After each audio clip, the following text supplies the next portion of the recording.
杨开，你入门3年，147场挑战无一获胜，此次以名相搏，境界却毫无提升，你图什么？乱柿子，随便你。Halo guys, apa kabarnya hari ini? Masih baik-baik aja kan? Di video kali ini kita akan melanjutkan cerita Donghua, Martial Peak. Oke, nggak usah lama-lama lagi, kita langsung aja ke ceritanya. Pada saat ini, dua pendekar bela diri, seorang pria dan seorang wanita dari sekte kecil yang tidak dikenal, terhalang oleh penghalang tak terlihat saat mereka bergegas masuki pintu masuk negeri 4 musim. Tidak hanya itu, tetapi penghalang itu tampaknya mengandung kekuatan pembunuh yang sangat ganas. Seketika mencabik-cabik mereka menjadi gumpalan daging cincang dan kabut darah sebelum meledak di udara. Dan kedua orang ini mati begitu misterius. Bagaimana mungkin ini terjadi? Di bawah banyak pendekar bela diri berseru kaget, wajah mereka pucat pasi. Jika pintu masuk negeri 4 musim begitu berbahaya, bagaimana mungkin mereka bisa masuk? Kemungkinan lebih dari setengah dari mereka yang hadir tidak akan bisa melewatinya dan akan mati di sini. Namun sebagian besar kultivator alam sumber Do tetap tenang, seolah-olah mereka telah memperkirakan hal ini. Yangke menghela nafas pelan. Setelah mendapatkan slip giok dari istana ilahi matahari biru, dia tentu tahu bahwa tindakan kedua orang itu agak gegabah. Memasuki negeri 4 musim bukanlah sesuatu yang bisa dilakukan dengan paksa. Jika tidak, setinggi apapun tingkat kultivasi seseorang, hasilnya akan sama seperti kedua orang itu. Kematian yang mengerikan. Untuk memasuki negeri 4 musim, seseorang harus menunggu bimbingan dari kekuatan misterius. Disinilah kecerdasan berperan. Jika Yangke datang sendirian tanpa petunjuk, dia mungkin akan tersandung masuk, menyebabkan konsekuensi yang tak terduga. Tepat saat itu, sebuah bola energi transparan tiba-tiba muncul dari celah, melayang diam-diam di udara seperti gelembung. Begitu bola energi itu muncul, para murid Istana Dewa Bintang langsung bertindak. 10 murid dari kelompok 40 bergegas masuk ke dalam gelembung, yang terus berputar dan berubah bentuk, namun tidak pernah pecah. Pemandangan yang benar-benar ajaib. Anehnya, gelembung itu tampaknya cukup besar untuk 10 orang berdiri di dalamnya. Setelah 10 kultivator alam asal Do masuk, hampir tidak ada ruang tersisa di dalamnya. Pada saat yang sama, gelembung itu sedikit menyusut dan melayang cepat menuju pintu masuk. Detik berikutnya, gelembung itu menghilang ke dalam pintu masuk. Melihat ini, para seniman bela diri yang berpartisipasi dalam alam rahasia negeri 4 musim untuk pertama kalinya akhirnya mengerti apa yang sedang terjadi. Jelas, gelembung itu adalah kunci untuk masuki negeri 4 musim. Beberapa saat kemudian, gelembung lain muncul dari celah. Dan Istana Dewa Bintang mengirimkan 10 murid lagi untuk bertindak. Siklus ini berulang 4 kali hingga semua murid Istana Dewa Bintang telah pergi. Istana Dewa Bintang sebagai penguasa wilayah selatan tentu saja tidak punya alasan untuk menjadi yang pertama masuki negeri 4 musim. Namun tidak jelas bagaimana murid alam kaisar membahas urutan masuk. Setelah Istana Dewa Bintang, 20 murid Tanah Suci Bela Diri Surgawi terbagi menjadi 2 kelompok dan memasuki negeri 4 musim secara bergantian. Istana Dewa Matahari Biru berada di kelompok ketiga. Ketika giliran Istana Dewa Matahari Biru, Xia Sheng memimpin, memilih 9 orang untuk menemaninya, mengikuti petunjuk gelembung misterius ke alam rahasia. Yangke dan 9 orang lainnya mengikuti dari dekat. Gelembung itu tampak sangat ajaib. Ketika Yangke masuk, dia tidak merasakan halangan. Sebaliknya, rasanya seperti jatuh ke dalam air, dikelilingi oleh kelembutan, namun tak rasa sesak. Saat terbungkus gelembung dan melewati celah kehampaan, dia juga tidak merasakan bahaya. Penglihatannya kabur, dan ketika Yangke sadar kembali, dia mendapati dirinya berada di tempat lain. Ke-10 orang itu masih terbungkus gelembung melayang di udara. Tak lama kemudian gelembung-gelembung itu pecah dan menghilang. Kelompok itu dengan cepat mengumpulkan energi mereka dan melayang di udara.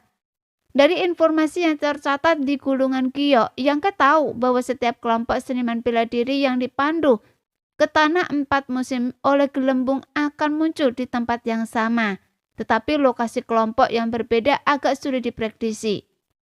Jadi saat ini, ke-10 orang itu masih bersama, tetapi melihat sekeliling tidak ada seniman bela diri lain yang terlihat. Dia tidak tahu kemana puluhan orang yang telah memasuki tanah 4 musim sebelumnya telah diteleportasi. Kelompok kedua dari 10 orang dari istana Ilai Qingya ini dipimpin oleh Xiao Baiyi. Lagi pula dalam kompetisi seni bela diri sekte, Xiao Baiyi berada di peringkat kedua, hanya setelah Xia Sheng.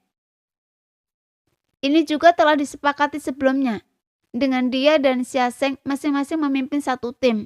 Saat gelembung itu pecah, Xiao Baiyi mengeluarkan kompas komunikasi dari cincin spesialnya dan menyalurkan indera ilahnya ke dalamnya, seolah ingin melihat apakah Xia Sheng dan yang lainnya berada di dekatnya.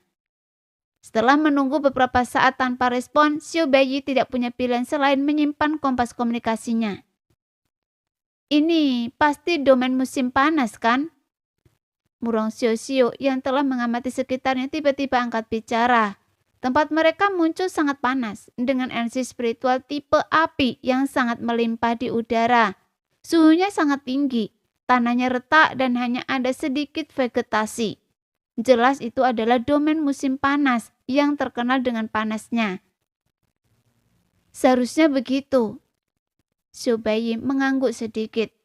Tepat ketika dia hendak mengatakan sesuatu lagi, ekspresinya tiba-tiba mengeras dan dia menoleh untuk melihat ke arah tertentu.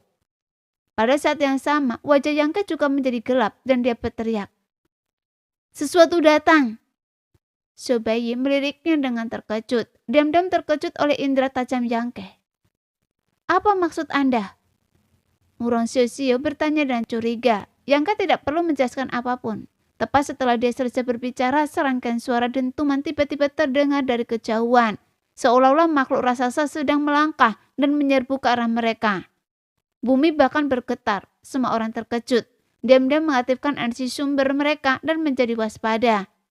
Suara itu semakin dekat dan keras, dan getaran bumi menjadi semakin jelas. Kurang dari 10 nafas setelah Yangke berbicara, beberapa garis cahaya tiba-tiba muncul di depan, menyerbu dengan ganas ke arah mereka. Garis cahaya terdepan berwarna merah dan putih, sangat menyilaukan, dan juga memancarkan aura yang dirasakan semua orang familiar sekaligus menakutkan. Wuchang! Wajah Xiao Baiyi menjadi gelap. Dia tidak pernah menyangka akan bertemu musuh bebuyutan dari tanah suci bela diri surgawi ini begitu cepat. Setelah masuk ke tanah 4 musim, dia telah menyaksikan pertempuran Wuchang sebelumnya dengan Xia Sheng, dan diam-diam merasa bahwa orang ini adalah musuh yang tangguh. Jika dia menghadapinya sendirian, peluangnya untuk menang kurang dari 30%. Sekarang Wuchang benar-benar menyerbu ke arahnya dengan beberapa elit dari tanah suci bela diri surgawi. Saraf Xiao Baiyi langsung menegang. Karena pertempurannya sebelumnya dengan Xia Sheng, Wuchang sudah bisa dianggap sebagai musuh istana Ilai Qingya. Jika dia melakukan pembantaian sekarang, Xiao Baiyi tidak yakin dia bisa menghentikannya. Tepat ketika dia diam-diam mengumpat, ekspresi yang tiba-tiba berubah dan dia berteriak. Mereka tidak datang untuk kita, sesuatu sedang mengejar mereka. Wuchang sedang dikejar. Mendengar ini, seorang pendekar pria dalam kelompok itu pucat pasi.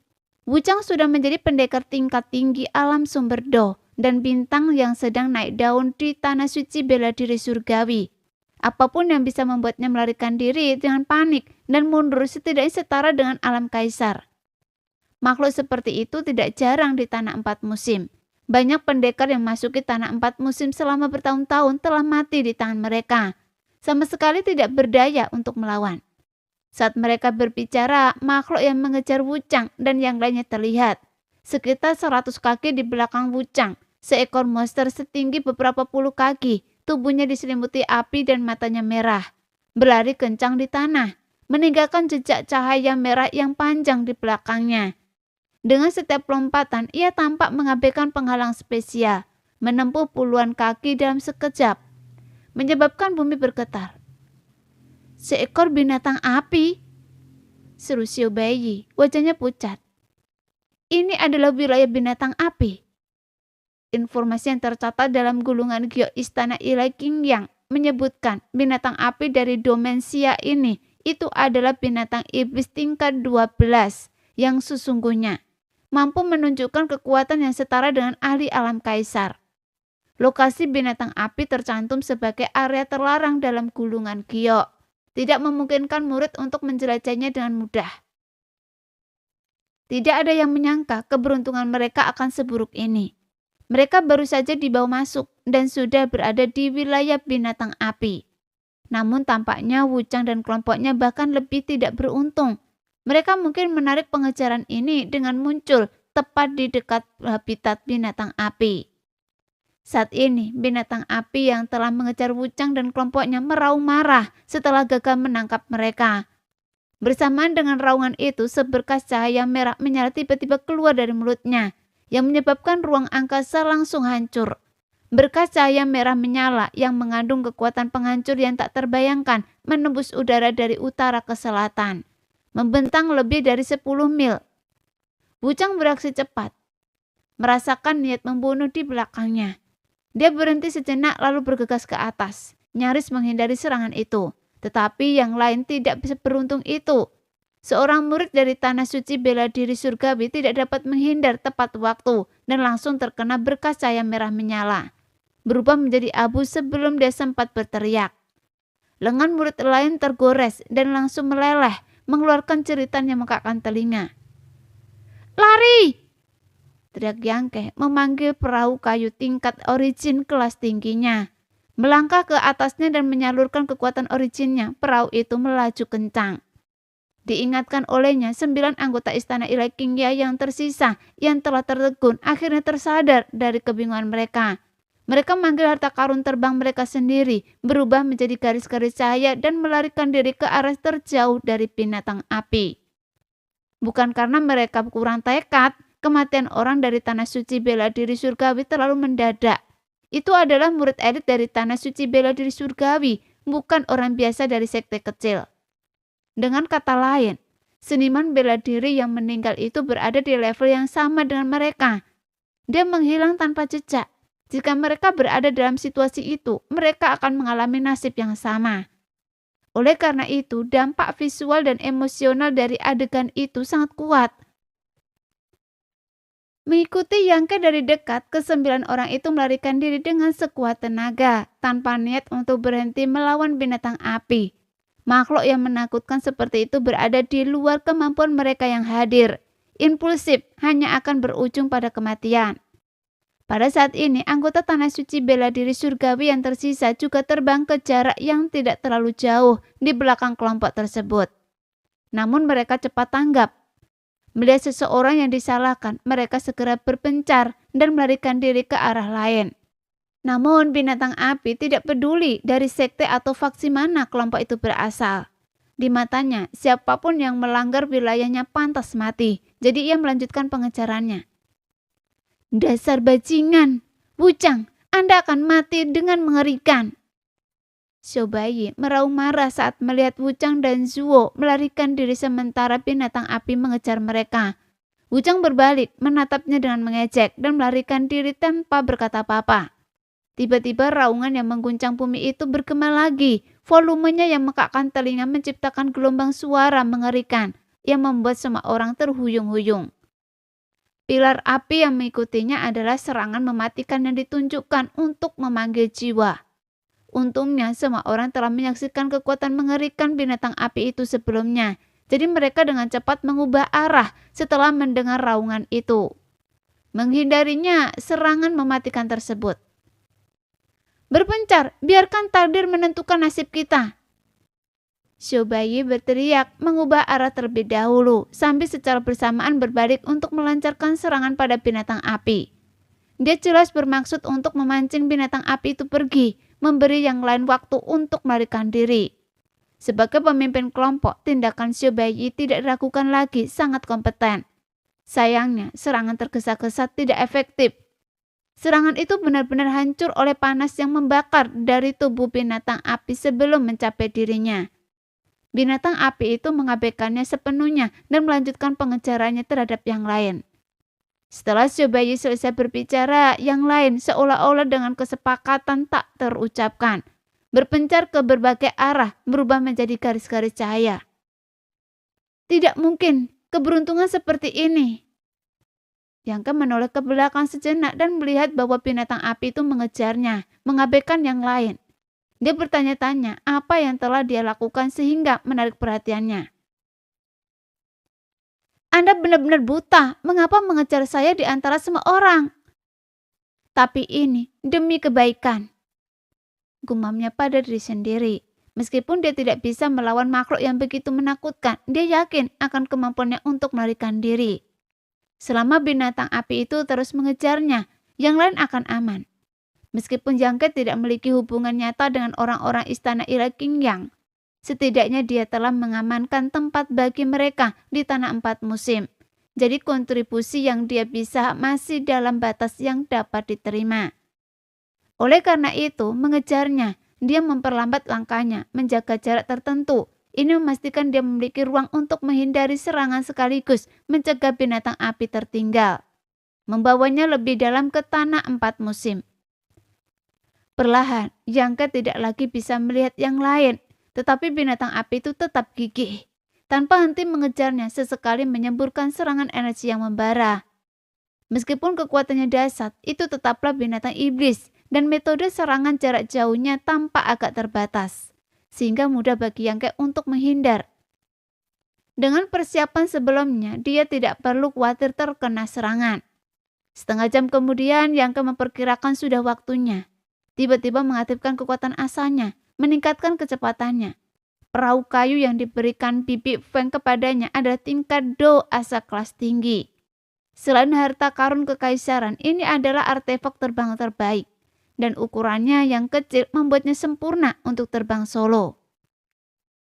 Dengan semburan kekuatan, binatang api itu hanya bisa mengikuti di belakangnya.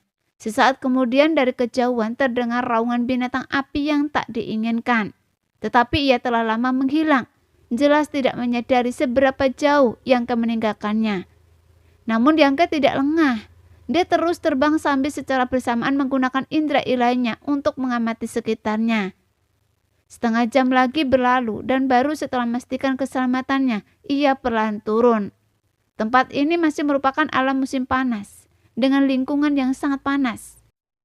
Yang Ke berada di dataran kering dan area yang membentang beberapa ribu mil terlihat jelas. Ia mengeluarkan gulungan giok, memeriksa peta tanah 4 musim, dan membandingkannya dengan tempat-tempat yang pernah ia lewati sebelumnya, sehingga menentukan arah. Tak lama kemudian ia memanggil perahu kayunya lagi dan melaju ke satu arah. Tujuan utamanya masuki tanah 4 musim tentu saja untuk mencari buah malapetaka. Buah malapetaka hanya tumbuh di lingkungan yang selalu dingin, jadi alam musim panas jelas tidak cocok. Ia perlu mencapai alam musim dingin secepat mungkin untuk memiliki harapan menemukan buah spiritual ini. Di alam rahasia ini, ia tidak berani terbang terlalu tinggi dan harus selalu waspada, yang sangat menguras indera ilahinya. 1 jam kemudian, Yang Ke terbang di atas ngarai yang retak, namun ia segera kembali, melayang di udara, menyipitkan mata sambil mengintip ke dalam ngarai. Entah terbentuk secara alami atau tidak, ngarai itu tak berdasar. Dari atas, dasarnya diselimuti kegelapan dan deru angin kencang terdengar dari bawah. Dia kembali karena merasakan sesuatu yang tidak biasa beberapa saat sebelumnya.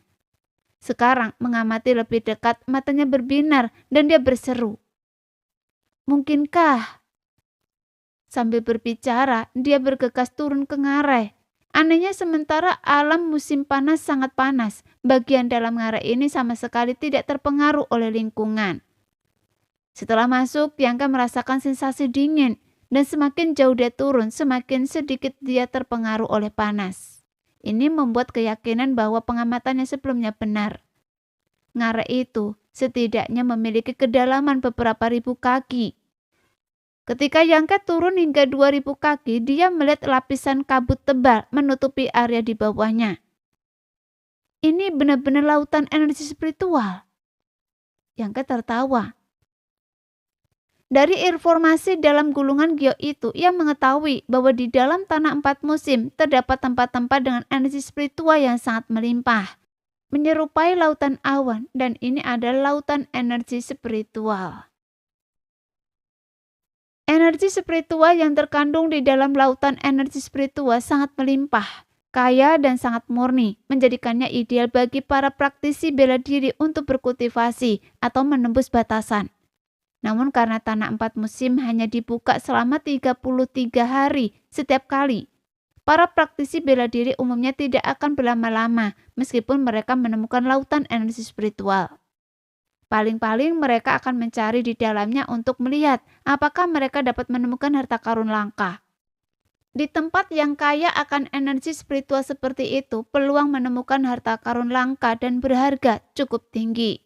Beberapa orang telah menemukan ramuan spiritual tingkat kaisar di lautan energi spiritual. Nilainya tak terukur. Sementara yang lain mengalami kemalangan di sana. Binatang buas iblis juga menyukai tempat-tempat dengan energi spiritual yang melimpah. Jadi sangat mungkin ada beberapa binatang buas iblis yang kuat bersembunyi di bawah sana. Lautan energi spiritual di bawah Ngare bahkan lebih melimpah daripada energi spiritual yang terkumpul ketika tanah 4 musim terbuka. Semakin dalam Yangke masuk, semakin menakjubkan energi spiritualnya. Di tempat ini, bahkan tanpa mengalirkan energinya, energi spiritual yang ada di mana-mana meresap ke dalam pori-porinya, memungkinkannya untuk memulihkan kekuatannya yang terkuras. 1/4 jam kemudian, Yangke akhirnya mencapai dasar Ngare. Di bawahnya terdapat tumpukan puing, agak kacau, tetapi tampaknya tanpa bahaya apapun. Setelah menggunakan indera ilahinya, Yangke tidak mendeteksi tanda-tanda kehidupan di sini. Dia tidak lengah, tetapi malah berkeliling untuk menyelidiki, memastikan bahwa area dalam radius 100 mil sangat aman sebelum kembali ke titik awalnya. Dia membuka mulutnya dan meludahkan mutiara alam mistis, mengirimkan aliran kekuatan asa ke dalamnya. Sesaat kemudian 3 sosok cantik muncul secara bersamaan. Seseorang duduk bersila, tampak sedang bermeditasi, yang lain berdiam diri, tanpa ekspresi, dan yang lainnya lagi tergeletak di tanah. Tampak sangat bosan dan lesu, matanya kosong dan tak bernyawa. Yangke melirik sosok yang tergeletak di tanah dan tak bisa menahan tawa. "Tuan!" Yang Roshi yang sedang bermeditasi mendengar suara itu membuka matanya dan melihat Yangke berdiri di hadapannya. Dia cepat berdiri dan memanggil. Liu Yan yang muncul bersamanya juga sedikit mengangguk kepada Yangke. Lalu melirik ke sekeliling, mengamati lingkungan sekitar. Hua Qingxi yang tergeletak di tanah tampak lesu dan tampak setengah mati. Terkejut sejenak, masih agak bingung. Namun dia dengan cepat dan lincah melompat, menyalurkan energi batinnya dan menatap Yangke dengan waspada, berkata, "Bajingan, sebenarnya apa yang Anda inginkan?" Dia telah dipenjara di alam mistis kecil oleh Yangke dan yang lain lebih buruk. Yangke telah membatasi lokasinya, membatasi pergerakannya hanya dalam radius 100 kaki. Di tempat terpencil itu dia sendirian tanpa ada seorang pun untuk diajak bicara. Dia hampir gila karena siksaan itu. Beberapa saat yang lalu dia berbaring di tanah ketika Yangke memanggilnya, menyebabkan dia kehilangan muka. Sebagai wanita yang menghargai reputasinya, dia tentu saja marah. Saat dia berbicara, matanya yang indah berkilat marah, giginya bergemelutuk. Tatapannya melirik ke kiri dan ke kanan sebelum akhirnya tertuju pada Zhang Roshi. Namun Yangke tertawa. "Sebelum Anda bergerak, saya harus memperingatkan Anda. Jika Anda berani menyerangnya untuk memerasnya, saya sarankan Anda tetap di tempat, atau konsekuensinya akan berat." Eksekusi Hua Qingxi sedikit berubah. Sedikit keraguan terlintas di wajahnya. Dia memang bermaksud menyerang Zhang Roshi yang terlemah di antara mereka. Meskipun dia tidak tahu apa hubungan Zhang Roshi dengan Yangke, dia pernah mendengar gadis itu memanggil Yangke dengan sebutan tuan. Jika dia bisa menangkap Zhang Roshi, dia seharusnya memiliki pengaruh untuk berbicara dengan Yangke. Setelah ekspresinya berubah, dan Yangke melanjutkan, "Gagasan untuk menyerang saya bahkan lebih bodoh. Karena saya berani melepaskan Anda, saya bisa melemparkan Anda kembali. Jika Anda tidak ingin menderita, berdirilah di sana dan jangan bergerak." Hua Qingxi menggetakkan giginya dan berkata, "Anda iblis, saya mengutuk Anda untuk mati dengan mengerikan." Serangan verbal yang lemah tidak berarti apa-apa bagi saya, kata Yang Ke sambil mencibir. Setelah mengatakan itu, dia mengabaikan Hua Qingxi dan berbalik ke Zhang Roxi. Kemudian berkata, energi spiritual di sini sangat kaya. Anda harus berkultivasi di sini dengan benar. Fan Liuyan akan melindungi Anda. Baik. Zhang Roxi tidak berkata lagi dan mengikuti arahan Yang Ke, duduk bersila dan menutup matanya untuk berkultivasi. Namun, Anda tidak akan punya waktu banyak, paling lama 2 hari. Tambah Yang Ke. Setelah mengatakan itu, dia mengulurkan tangan dan menepuk Mutiara Xuanji. Seberkas cahaya segera menyambar Mutiara Xuanji dan kemudian daya tarik yang luar biasa datang dari dalam Mutiara Xuanji, menarik energi spiritual di sekitarnya. Di permukaan Mutiara Alam Mistis, sebuah mata angin yang terlihat muncul secara langsung, dan saat berputar energi spiritual terus-menerus tertarik ke dalamnya. Seniman bela diri biasa ketika bertemu dengan lautan energi spiritual tentu saja hanya akan menghela nafas putus asa. Mereka tidak akan membuang waktu berharga mereka untuk berlama-lama di sana dan berkultivasi menggunakan energi spiritual yang melimpah. Yang Ke juga tidak akan melakukan itu, tapi dia memiliki mutiara alam mistis. Meskipun energi spiritual di dalam mutiara alam mistis tidak sedikit, itu masih jauh lebih rendah daripada tempat ini. Jika dia bisa menggunakan mutiara alam mistis untuk menyerap semua energi spiritual di sini, lingkungan kultivasi di dalam alam mistis kecil seharusnya akan membaik. Yang Ke tiba-tiba mendapat inspirasi. Lagi pula, mutiara alam mistis telah menyerap sejumlah besar kekuatan hukum langit dan bumi yang terfragmentasi di pagoda 5 warna terakhir kali. Karena ia bahkan dapat menyerap kekuatan hukum, tidak ada alasan mengapa ia tidak dapat menyerap energi spiritual. Dan upaya ini memang berhasil. Sebuah mata angin besar mengembun langsung di permukaan mutiara alam mistis.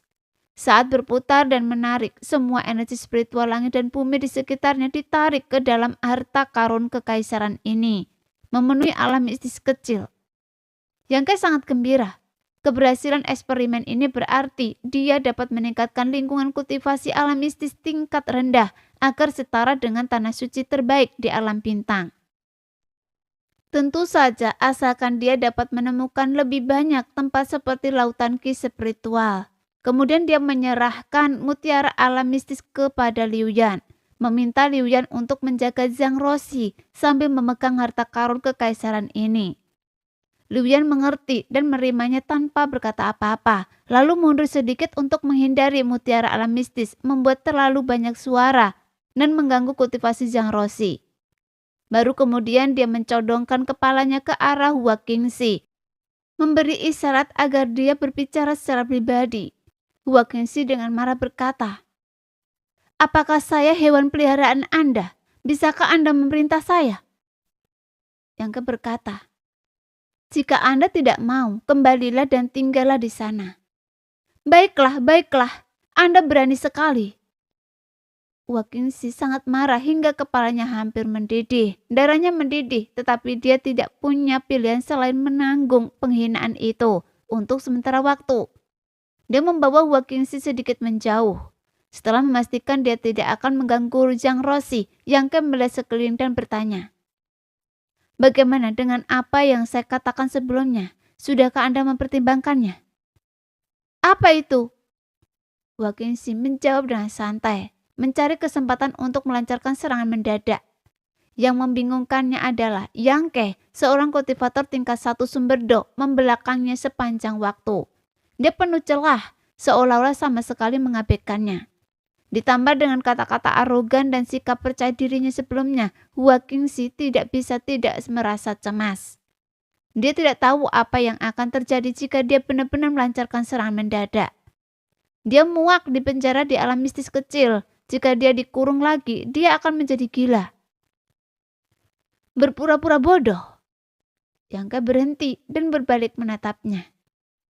"Saya tidak tahu apa yang Anda bicarakan," jawab Hua Qingxi, tampaknya tidak terpengaruh. Yang Ke menyeringai dan berkata, "Izinkan saya menjelaskan dulu. Saya hanya merasa agak tidak manusiawi untuk mengurung Anda seperti ini. Lagi pula, kita tidak punya dendam satu sama lain. Anda begitu masuk akal. Mata indah Wilkinson berbinar. Dia menatap Bianca dengan sungguh-sungguh dan berkata, jika memang begitu, maka Anda bermimpi. Bianca mendengus dingin, berbalik dan terus berjalan maju. Tapi Anda tahu rahasia terbesar saya. Jadi jika saya tidak punya cara untuk mengendalikan Anda, saya tidak akan merasa nyaman membiarkan Anda menghirup udara segar. Kali ini adalah pengecualian. Anda tidak akan mendapatkan kesempatan sebaik ini lagi di lain waktu. Jika Anda benar-benar tidak ingin menyerahkan jejak jiwa Anda, maka bersiaplah untuk dikurung oleh saya seumur hidup Anda. Wajah cantik Wilkinson sedikit berubah. Setelah beberapa saat hening, dia berkata, apakah Anda akan menyerahkan jejak jiwa Anda kepada seseorang yang tidak Anda kenal dengan baik, dengan hidup dan mati Anda di luar kendalinya? Tidak. Bianca menggelengkan kepalanya. Benar, karena Anda tidak mau, mengapa Anda melakukan ini? Karena saya lebih kuat dari Anda. Bianca menjawab dengan lugas. Bibir Wilkinson berkedut. Anda berani mengatakan hal seperti itu pada saya, seorang kultivator tingkat pertama Sumberdo. Dari mana kepercayaan diri Anda berasal? Tidak perlu menguji saya. Jika Anda benar-benar percaya bisa mengalahkan saya, Anda pasti sudah bergerak. Mengapa terus mencoba menipu saya? Bianca mencibir, lalu berbalik lagi. Matanya dingin dan tanpa emosi saat menatap Wilkinson. Kesabaran saya terbatas. Anda harus memberi saya jawaban sekarang. Jika Anda tidak akan memberikan jejak jiwa Anda, bersiaplah untuk menanggung siksaan penjara abadi. Saya tidak akan memberi Anda kesempatan lagi seumur hidup Anda. Melihat ekspresi seriusnya, hati Wilkinson mencekam. Dia menyadari bahwa dia tidak bisa lagi menipu Bianca dengan ultimatum ini. Dia menggertakkan giginya, bibirnya sedikit terbuka. Seolah ingin mengatakan sesuatu tetapi tidak tahu harus mulai dari mana. Tapi Bianca berkata, alasan saya tidak memaksa Anda terakhir kali adalah untuk memberi Anda waktu untuk memikirkannya dengan cermat. Saya rasa Anda seharusnya sudah memikirkannya matang-matang sekarang. Ini hanya sebuah pilihan. Apakah benar-benar sesulit itu? Benar, saya sudah memikirkannya matang-matang.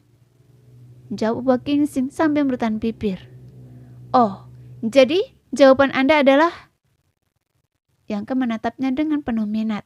Wilkinson menggertakkan giginya dan berkata, jika saya menawarkan jejak jiwa saya kepada Anda, sialan, bisakah Anda tidak menunjukkan senyum sombong itu? Itu membuat saya merasa seperti telah ditipu. Lanjutkan. Jawab Bianca serius. Ekspresinya menjadi serius. Apakah Anda akan meminta saya melakukan sesuatu yang mengancam nyawa? Tanya Wilkinson tajam. Saya selalu lunak dan murah hati kepada orang-orang saya sendiri. Jika sesuatu benar-benar berbahaya, saya akan melakukannya sendiri. Saat Bianca menjawab, Wilkinson menatap matanya seolah mencoba melihat apakah dia berbohong. Tetapi yang mengejutkannya, tatapan Bianca tenang.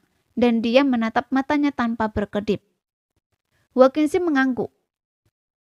Saya butuh milik saya sendiri. Anda tidak boleh mengorek rahasia saya. Dan Anda tidak boleh memerintahkan saya untuk melakukan apapun yang bertentangan dengan keinginan atau hati nurani saya. Baik. Bianca langsung setuju, yang mengejutkan Wilkinson, yang sepertinya tidak menyangka dia sebegitu mudah diajak bicara. Apakah Anda akan memperlakukan saya dengan baik di masa depan? Wilkinson bertanya lagi. Ekspresi Bianca aneh saat dia berkata, apakah Anda akan menikah dengan saya? Menanyakan pertanyaan yang memalukan seperti itu. Wilkinson membalas dengan marah. Anda terlalu banyak berpikir, tidak tahu malu. Bianca tersenyum dan berkata, jawaban saya adalah, bahkan jika saya memelihara seekor anjing. Sebelum dia selesai berbicara, Wilkinson melayangkan tinju kecil ke wajahnya. Bianca mengangkat tangannya untuk menangisnya dan melanjutkan. Saya akan memperlakukannya dengan sangat baik. Dan lagi pula, Anda adalah manusia. Wilkinson menggetarkan giginya, lalu tiba-tiba melompat mundur beberapa langkah. Energi sumbernya melonjak hebat. Dia berteriak. Satu pertanyaan terakhir. Jika Anda ingin saya menawarkan jejak jiwa saya, Anda harus memiliki kekuatan yang kuakui. Meskipun saya tidak berpikir saya bisa mengalahkan Anda, tapi Anda harus mencoba. Dengan itu dia mengangkat tangannya memanggil harta rahasianya, pita pelangi. Pita itu terangkat tertiup angin, seketika berubah menjadi jembatan pelangi, membentang ke utara dan selatan, membawa kekuatan penghancur dan melilit ke arah Yangke. Apakah Anda yakin ingin melakukan ini? Yangke berdiri diam, berkata dengan dingin. Setelah Anda melihat cara saya, Anda tidak akan punya kesempatan untuk menolak. Wakenshin tidak menjawab. Tangannya bergerak seperti mantra. Jembatan pelangi yang dibentuk oleh pita itu tiba-tiba mengembun menjadi tali, membungkus Yangke seperti pangsit dalam sekejap mata. Sehingga bahkan mulut dan hidungnya pun tidak terlihat. Hah? Wakenshin tercengang, sama sekali tidak menyangka Yangke begitu mudah dihadapi. Jika memang begitu, sebelum kegembiraan rahasianya sepenuhnya muncul, dia mendengar Yangke tiba-tiba mendengus dingin dan berkata, "Sepertinya Anda sudah siap mental." Saat dia berbicara, sosok Yangke tiba-tiba menjadi halus dan sulit ditangkap, seolah-olah dia telah lenyap dari ruang ini, dan pita yang mengikatnya dengan erat tiba-tiba mengendur. Teknik rahasia ruang. Setelah gerakan ini digunakan, Yangke dapat menghilang ke dalam celah ruang, sehingga menghindari beberapa gerakan mematikan yang tak terhindarkan. Selain itu, dia juga dapat menggunakan teknik rahasia ruang untuk menyembunyikan sosok dan auranya, sehingga mengumpulkan informasi. Bagaimana mungkin? Wajah cantik Wakenshin berubah. Belum pernah melihat teknik rahasia ruang sebelumnya. Suara Yangke tiba-tiba terdengar aneh dari sisi lain. Ekspresi Wakenshin berubah lagi dan dia menoleh untuk melihat. Tepat pada waktunya untuk melihat Yangke melayang di sana tanpa terluka, menatapnya dengan ekspresi mengejek. Teknik rahasia ruang. Wakenshin berseru, matanya yang indah berbinar tak percaya. Pedang bulan. Yangke mengangkat tangannya dan puluhan celah spesial terbentuk bulan sabit berwarna hitam pekat terbentuk, menebas ke arah Wakenshin dengan kecepatan luar biasa. Merasakan kekuatan penghancur yang mengerikan yang tersembunyi di dalam serangan misterius itu, Wakenshin tidak berani lengah. Dia tiba-tiba berteriak, "Tarian kupu-kupu!" Tubuhnya berputar dan cahaya warna-warni tiba-tiba muncul, berubah menjadi kupu-kupu warna-warni yang tak terhitung jumlahnya yang bergegas maju untuk menghadapi serangan itu. Di bawah suara teredam, pedang bulan bertabrakan dengan kupu-kupu yang tak terhitung jumlahnya, menghasilkan suara keras. Energi melonjak dan energi spiritual menjadi kacau. Panas pengejar bintang. Setelah gagal dengan gerakan pertamanya, Wakenshin segera melepaskan teknik rahasia lain dari Istana Dewa Bintang. Bagaimanapun dia berasal dari Istana Dewa Bintang, sekte penguasa wilayah selatan, dan memiliki kultivasi tingkat ketiga alam sumber do yang kuat. Wakenshin bukanlah orang biasa, baik itu pengalaman bertempur, kekuatan pribadi, atau kemampuan beradaptasi di tempat. Dia luar biasa. Begitu teknik rahasia itu diaktifkan, cahaya bintang muncul di tubuh Wakenshin. Cahaya bintang itu mengembun dan berubah menjadi anak panah. Dengan sedikit getaran, anak panah itu menembus kehampaan dan tiba tepat di hadapan Yangke, berniat menembus tenggorokannya. Hanya tipuan. Yangke mencibir. Kekuatan hukum berputar di sekitar tangannya yang besar dan dia meraih anak panah pengejar bintang itu. Dengan remasan yang kuat, dia menghancurkannya berkeping-keping. Jantung Wakenshin berdebar kencang, seolah Yangke telah menghancurkan bukan anak panah mengejar bintang, tetapi hatinya. Dia berseru ngeri. "Anda, bagaimana Anda bisa melakukan ini?" Yangke menyeringnya jahat dan berkata dengan sombong. 3.000 doa agung dan segudang teknik rahasia hanyalah kombinasi energi spiritual dan hukum langit dan bumi. Teknik rahasia Anda hanya meminjam dari hukum-hukum itu dan tidak dapat dikatakan memobilisasinya. Selama Anda memahami kekuatan hukum-hukum ini, menghancurkannya semudah memutar tangan Anda. Keringat dingin mengalir di dahi Wakenshin. Dia sudah berada di tingkat ketiga alam sumber do, hanya selangkah lagi menuju alam kaisar. Dan Istana Dewa Bintang tempat dia berasal bukanlah sekte kecil. Namun dia belum pernah mendengar pandangan yang begitu absurd sebelumnya. Tetapi justru pernyataan aneh inilah yang sangat menggerakkan dan menginspirasinya.